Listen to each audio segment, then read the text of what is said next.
lahady izy zany. Ny lahadokotokony teo tamin'ny dimy teo izy mbola lalao teo a-tokotany miara milalao amin'ny le zanakay teo tokotany. Dia nandalo le tonton io tamin'ny dimy sasany mamangy an'le anabaviny. Rehefa tonga manambara hoe mamangy le anabaviny eo izy dia le anabaviny moa tsy tratrany eo fa le zanaka le anabaviny foana no tratrany eo.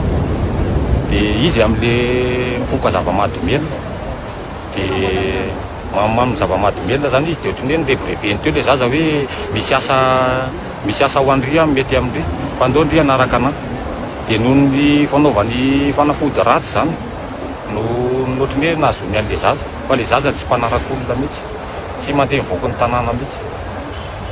Dia nentina izy zany dia mamany rehefa tonga avy nikaramany tamin'ny valo sasany ny antsoantso amin'izay ny tokotany hoe Natalie zay moa zany ny anaran'le zaza, Natalie ny anarany. Dia natsoina dia tsisy mamaly mihitsy dia ankizy teo an-tanàna le zanakay teo an-tanàna no niteny hoe nentina ataony teo any izy hoe jery asa zany hono.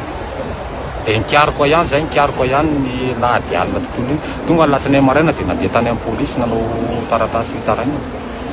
Dia ny tao amin'ny polisy zany name daty sy andro hoe larobia izay vao afaka mandeha misambotra anazy hoe mitady anazy. Dia nikariko ny talata ny larobia maraina amin'izay le vadiko mandeha miasa mandeha any. Dia izy tia mamaky gazety rehefa tonga nahita gazety tany izy zany ny maraina tokotokony teo amin'ny tanivaly teo gazety Taninrazana nahitany an'le sary.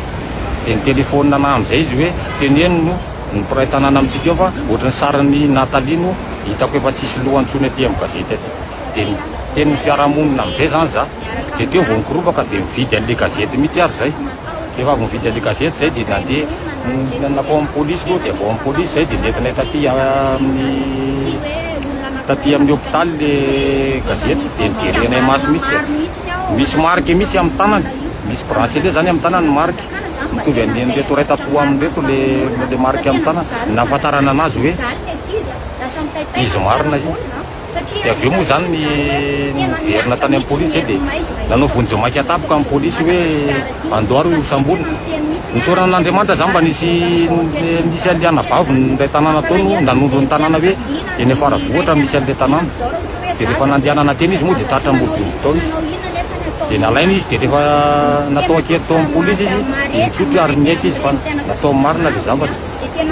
Avy eo izy niteny hoe lohan'le zaza eny Andranoro hoe nanaovany sorona teny Andranoro zany lany an'le zaza teo.